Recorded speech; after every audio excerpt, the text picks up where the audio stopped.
Acast powers the world's best podcasts. Here's a show that we recommend.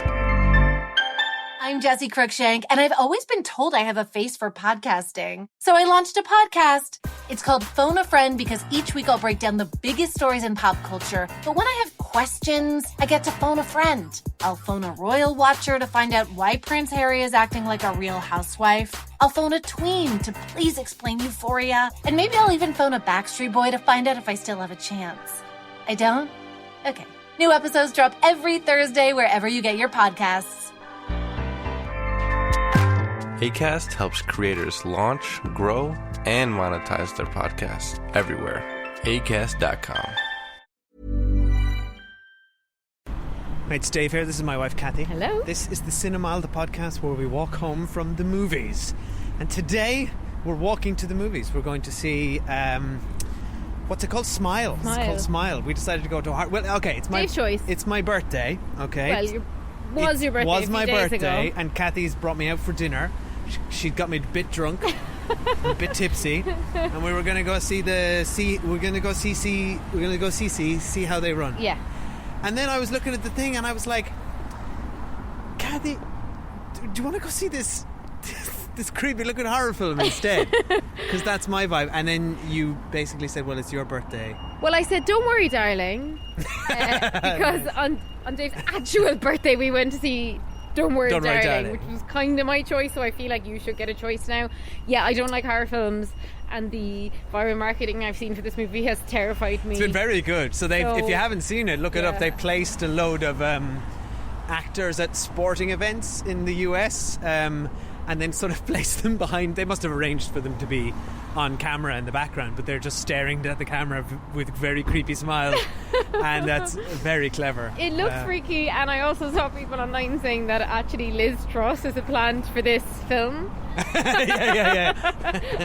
Because of how she smiles. She's got the exact same dead creepy smile. So yeah, I don't want to see it, but I'm doing it for love for your birthday, and I'm going to blame you entirely when I'm scared and dislike the film. Well, already, I mean, like the poster for this thing is creepy. Giving me like Joaquin Phoenix Joker vibes as well, and I didn't like that. So there's something terrifying about a creepy smile. A creepy smile. Yeah, isn't there? Beyond that, right, by the way, I've not even seen a trailer for this movie, have you? All I know is that people smile. It looks properly scary. All I know is people are smiling in viral marketing.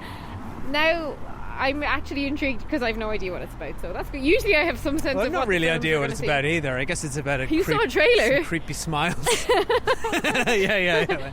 It looks, I'll be honest, from what I saw in the trailer, it looks like your general, it's going to be, I'm not going to spoil it, but I'm going to describe what the movie kind of is, so you have an expectation. It's I don't want you to tell me what, I don't want you don't want to know anything? Okay, fine, okay. Yeah. So, well, here we go. Let's go see Smile.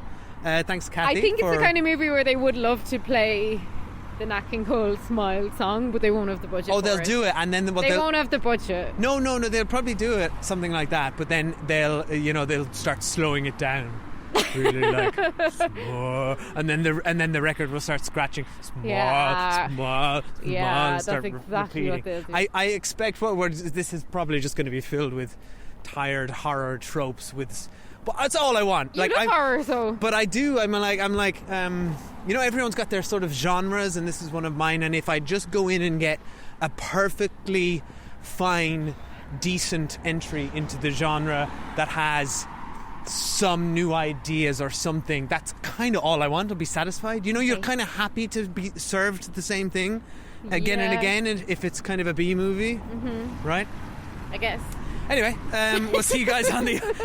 Kathy, meanwhile, I hate this, and I can't believe you're making me do this. I look forward to seeing just how many teenagers try to sneak in. Oh, gosh, forgot about that. It's a Saturday night. Yeah. It's going to be filled with annoying teenagers. Such is life. Okay, we'll see you guys on the other side of Smile. Hi. I know you're nervous. I just want to have a chat. I'm seeing something no one else can see except for me.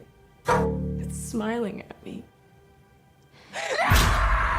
Oh my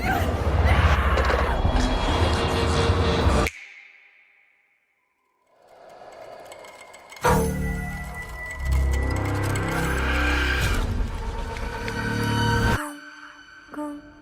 Yesterday, a patient in your care died brutally in front of you.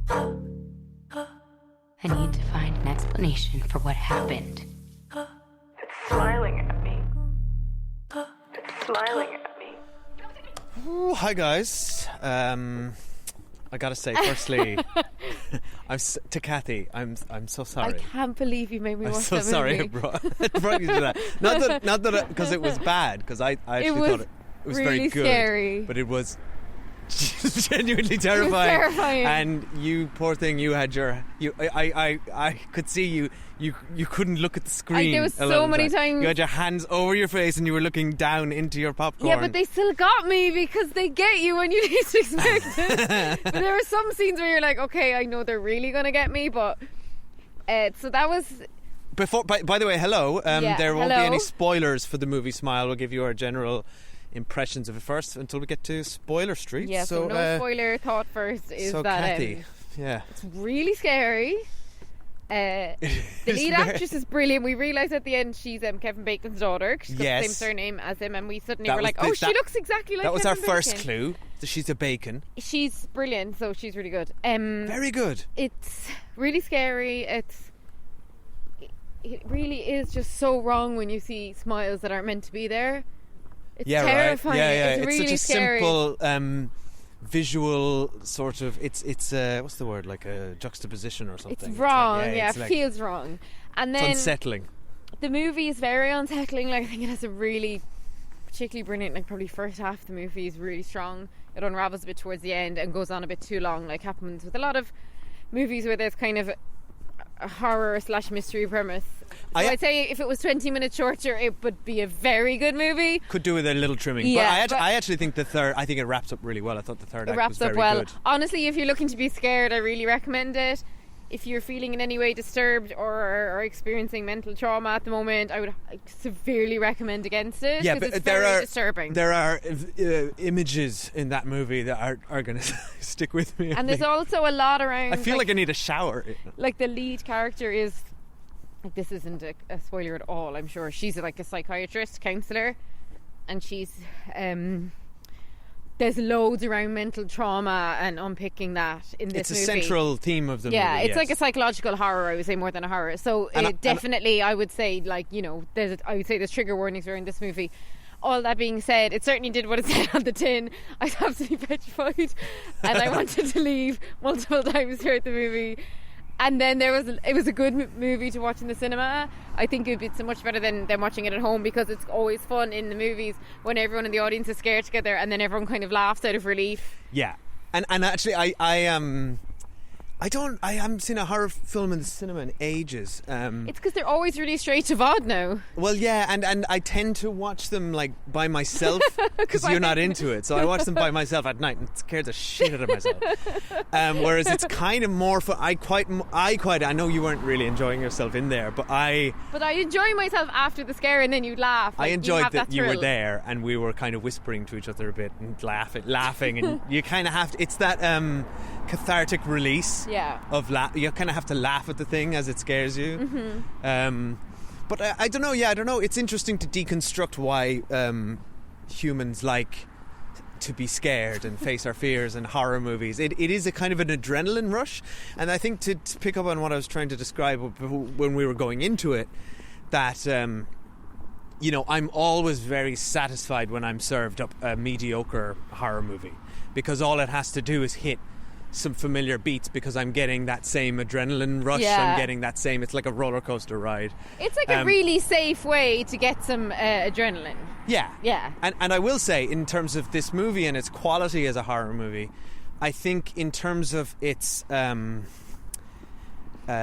structure and the scares, I would say they are relatively formulaic and jump scary, right? I think I don't think there's anything incredibly boundary breaking in terms of the sort of horror that's being served here. But there was a chunk of the movie where I thought it's just jump scares now, and it slightly lost me a little bit. But nonetheless, very effectively and well employed and well executed by a director who I had not heard of, This is his Parker Finn. He wrote and directed it, and it's his feature debut. I mean, it's he had done really 2 shorts. good. So I really accomplished, and I actually would keen to watch his trajectory as a filmmaker. Well, it's interesting. So many filmmakers start out as horror film directors because you know they're relatively low budget, and you can tell this is a low budget. I think this is going to be a big hit. I really do. I think it's going to make big bucks. Because it's had a good marketing campaign, and it's good. Tend to make big money because they cost so little. Yeah, they're very profitable. And they tend to be released in October, like this one is, and just capitalise on the whole Halloween thing. And the reason I thought, even before we got here, that it was probably going to be a good movie was because for a horror film to get to the cinema these days, it needs to be alright, because otherwise it will just go on a streaming service and a company won't bother marketing it. Yeah, right, yeah. Because they'll still make money from just putting it on a streaming service because it will have cost so little for them to make. I think Paramount knew they had a solid, a sort of above solid horror movie on their hands here, had some faith in it, put some good I think the marketing campaign, as I said, it's also very cheap very to just put someone smiling in a baseball game and like pay for them to feature on a screen. I was thinking coming out of this, like if I was with a group. By the way, there weren't any annoying loud teenagers in there, and like we thought, the cinema, the audience was very respectful. There were teenagers though, but I think they were just so scared. They were, yeah. But I was thinking if I was a teenager and came out of this, you would have so much fun scaring the shit out of your friends, because you can so easily employ what the villain of this piece is doing just by like standing outside the toilet waiting for your friends and smiling at them. I also haven't looked at all, but I'm sure people are doing it on TikTok. Oh, surely, yeah. It's so easy to do. There's surely like a filter where you can turn your face into it and stuff. But I will say, before we get to spoilers, I think the things that elevate this film, so I think as a sort of a technical exercise in horror, the jump scares were very effective and fine. But I think what elevates is it maintains a sense of dread throughout, was the main very thing. effectively. Yeah, I just was dreading what was coming up on the screen. But also the visual imagery is very creepy, right? The central idea of the smile, as you said, being sort of inverted. Yeah. And I think there's something that the film does some interesting camera plays with inverting the cameras, and it is that was grinding my gears. Oh, was it it was like, the upside down? I know that drone shots are cheap and affordable now, but like every shot needs to be a drone shot. But I will say, I'll talk more about it in spoilers, but I think the best horror films also can be quite thematically rich. So The Babadook has a lot to say about parenting and guilt and repression, and something like actually this film actually reminded me a lot of It Follows, and I think it actually is inspired by or borrows a lot from the premise of that film, which I'll talk about in spoilers. It feels very influenced by it, but I think this film does have a bit going for it in the screenplay in terms of what it's trying to say about trauma and how trauma can be passed on, and not just by experience but by genetics, as it's called. But I think sometimes it calls out its theme in the dialogue a little bit much. But I gotta say, I don't mind that though in a horror film. Yeah, I'm okay. It's times to be explicit, and when someone's smiling at you like that, that's one of those times. But I gotta say, it's an above average, I would say. I actually feel really like anxious and like dread walking home. But that's what a good horror film makes you do. Yeah. You come out of I think that's what a good film makes you do in general. You come out looking at the world slightly differently, or with it's provided you with a separate lens. I just have the heebie-jeebies for the next hour. Anxiety. I know. It's not changed my worldview. Except that I now know Kevin Bacon's daughter's a really good actress. I don't know whether it's at least we're together, because when you do it in your as I do at like 2 a.m. in the morning, and then all the lights are off and you have to turn on the bathroom mirror and you're expecting to see something, that just gets you. Yeah. So will we get to spoiler streets? Yeah, definitely. So spoilers now for the movie Smile. I think I'd recommend it though if you are anyway into horror. This is it's a very good horror film. Because now the other one we have to watch is Hocus Pocus, which I feel would be much easier to watch. Yeah, I'm quite excited about that. I can't wait for Hocus Pocus. I've got a lot of fondness for that first movie. Right, so spoilers now for the movie Smile. So I kind of want to jump straight to the end, if that's all right. That's fine. Because birthday, Dave. I just have to say this movie completely sobered me up, and ruin my buzz. Same. I'll be honest, I kept looking at my watch towards the end because I was like, I just kind of want this movie to be over now. It dragged, like it should have at least been 10, like at the minimum 10 minutes, 15 minutes. I think shorter. if I were the editor or the director or whatever sitting in there, I think they could have cut a bit of fat from the middle. At the end, I actually thought was very effective. The whole and again ties in with the theme of the character confronting her trauma, and then doing it out loud in dialogue. But I need to let go of it's really my scary guilt. That's how she you kept, defeat it. I think the scariest thing is how she and other characters before her in the film, they're seeing things and interacting with people that aren't actually there, and that's that's like everyone's fear, right? So when she's having like full-blown conversation with her therapist on the sofa, and then the therapist's phone. You called that. I called it, but it's because the movie spoiled it earlier for itself, because it repeated that trick a few times. It repeated the phone trick specifically twice, because the phone rang earlier when the alarm went off, and then the phone rang again. So they've done the phone trick twice in one movie, which they shouldn't have done. Exactly. But when the psychiatrist was on the sofa and all that happened, like, that was really, really scary and really good. And then she started smiling. And then after that, I felt like it kind of lost pace for quite a while then. That was kind of how I felt with it. I enjoyed the side plot of the boyfriend just being like, fuck this. He's from The Boys. Boyfriend. Yeah. I did think Sosie Bacon was very good at and the way that she it's a descent into madness, and at the start I was like, God, this lead actress is really boring, why did they cast her? I thought she was, and then as really, it went on really and good. on and she unraveled. I mean, fantastic makeup artist as well. Like, they did a great job on her. But she was actually an amazing actress, as I realised as it went on. Like, brilliant. And like, you could feel it all unravelling, the character in their personal life, because the boyfriend turns out to be like, really kind of, in a way, like, you understand where he's coming from, because he's fucking freaked out by the stuff she's saying, but he's not supportive. But then he is trying to be supportive by getting her counsellor in, and then that backfires. And then her sister's dealing with her own stuff, and like what she does at that kid's birthday party. I was trying to think. I called that one. I was like, if the sister... I said to you, that cat's in that box. Yeah, you did. I was like, if the sister, like, do you feel like the sister should be supportive of our main character, who's clearly going through like a really traumatic mental episode? Then at the same time, the sister kind of, in the scene, then the sister becomes a rounded character and not a villain, because the sister's like, I dealt with all this with mom, I'm trying to repress it, and also you fucking traumatized my son and you can't be near him. So I feel like they made everyone a rounded character, like even the boyfriend, who I kind of disliked.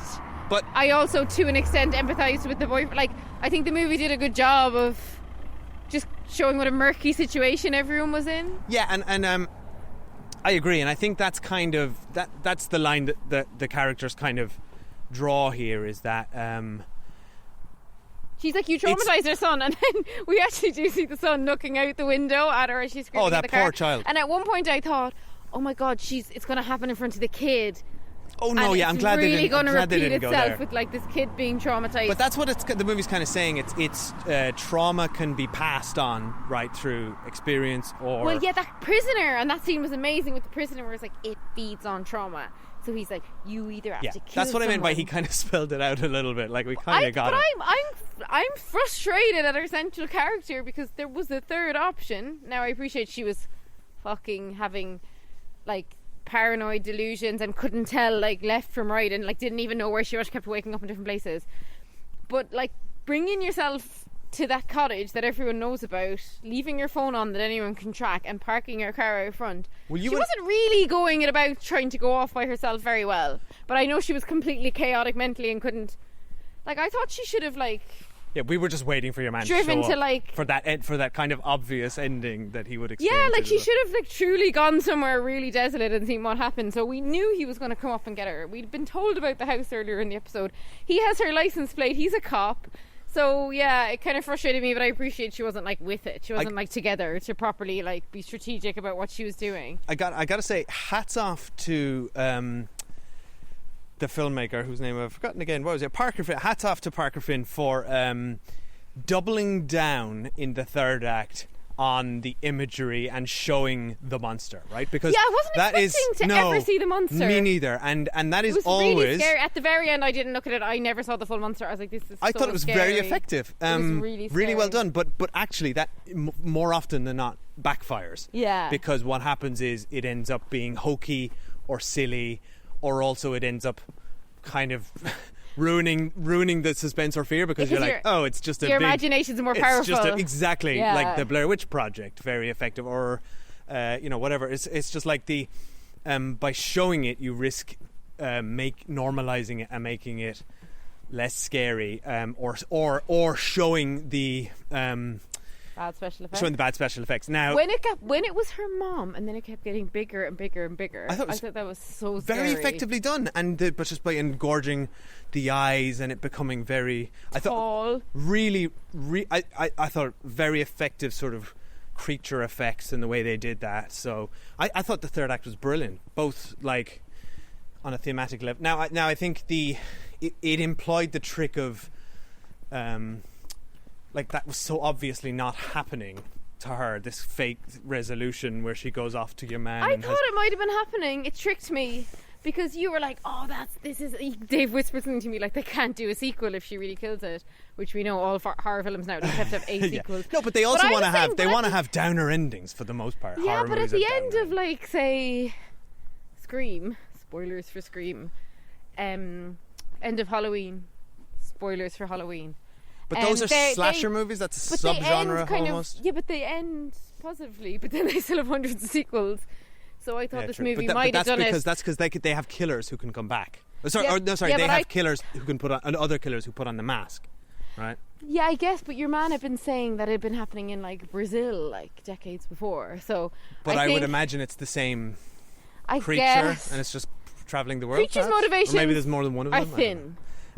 Yeah. Let's just put it that way. But that's good. I mean, as soon as speaking of showing the monster, I'm glad that they had the restraint not to like have a scene where she goes to a library and then looks up, she goes all the way back to 1422 and in East Germany there was a creature called the Unkenspaken. I did and really the Unkenspaken would come to children who were naughty. They started doing that. I did enjoy when she went to the cop boyfriend's apartment and like he broke all sorts of protocol but like kept going back along the chain. I love that. I love that was like the Ring, the detective bit of it really where they start to uncover the what's causing this thing. But if you go too far back and you uncover too much of the thing, like the most effective supernatural horrors are when there is no explanation. There is just something unnatural and indefinable on the other side of reality, and we cannot comprehend it.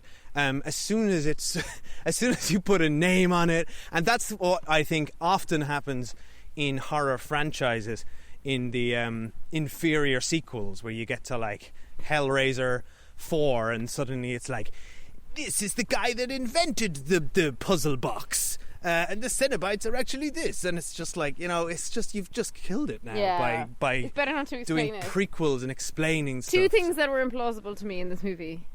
Go. One, they make a point of being like she works in like a community hospital, she's no money. Yet she lives in. But her boyfriend was super rich. Mansion. Was he?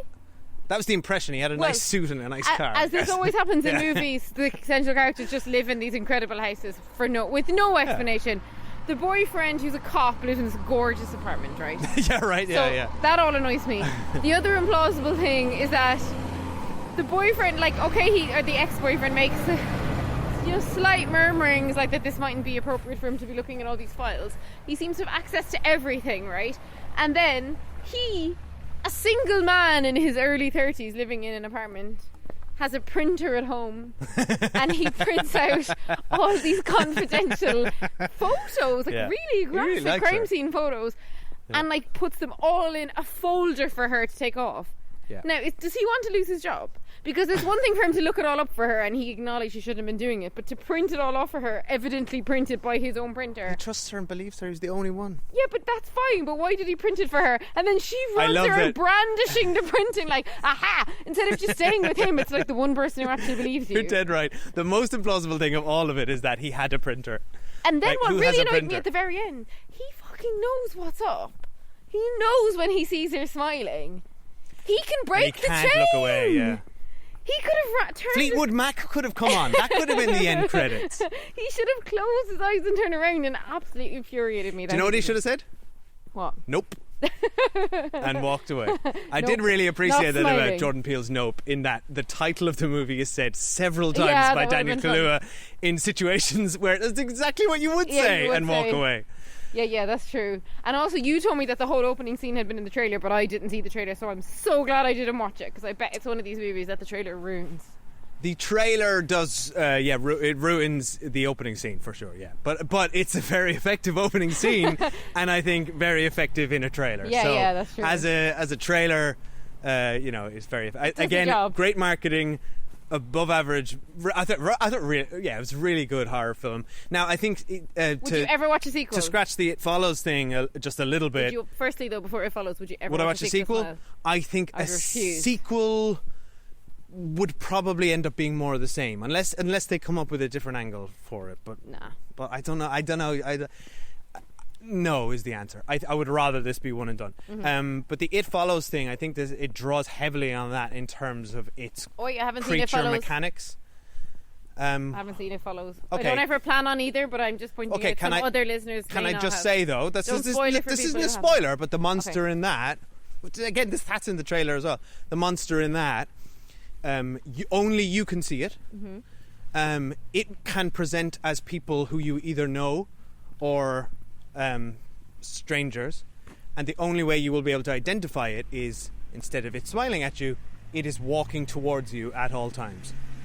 Okay, that's kind of cool. But I gotta say, that's kind of quite similar to this. Oh, I'm sure it was a heavy inspiration for both the filmmaker and the studio when they commissioned it. Sorry, and when you die, it gets passed on to the next person. Okay. So you're definitely not spoiling that movie here, because it really sounds no, like that's the premise of that movie. Okay. Yeah.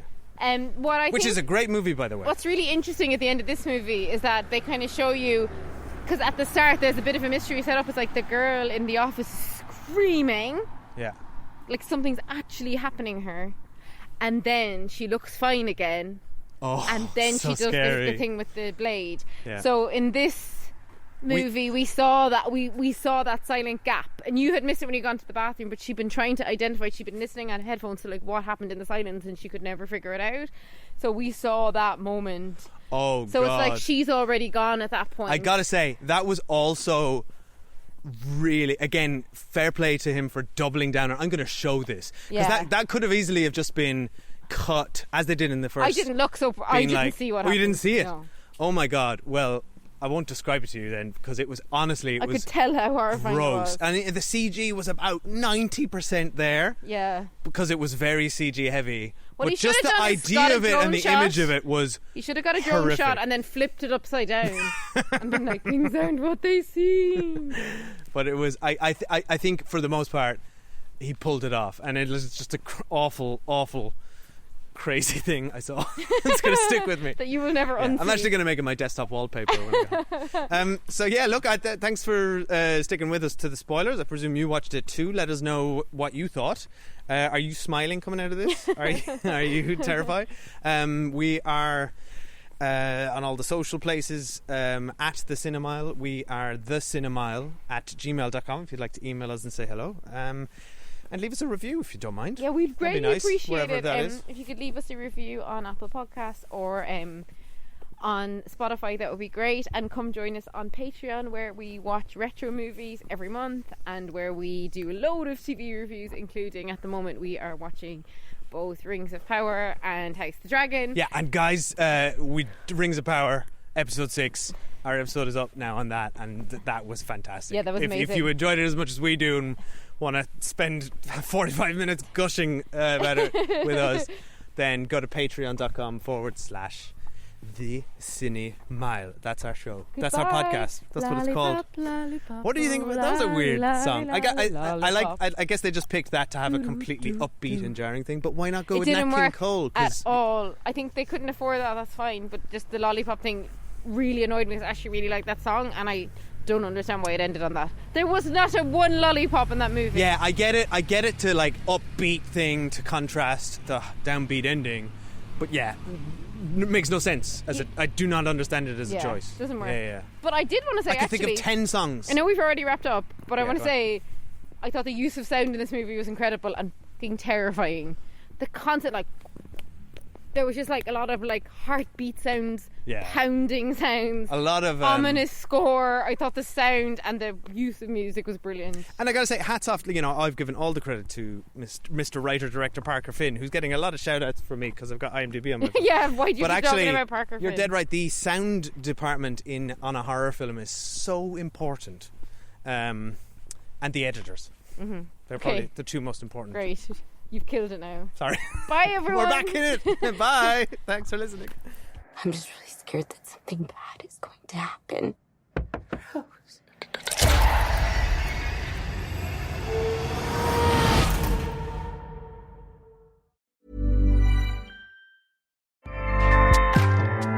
Acast powers the world's best podcasts. Here's a show that we recommend. What do you do when no one else is watching? What do you do that makes you happy for no reason at all? What are you obsessed with? I'm Leslie Arfin, and I'm a writer, but I'm also a dancer, a painter, a vapor, a dollhouse enthusiast, and basically just an overall hobbyist. My podcast, Filling the Void, is all about what other people are fanatically into. We talk about hobbies, even if you don't have one.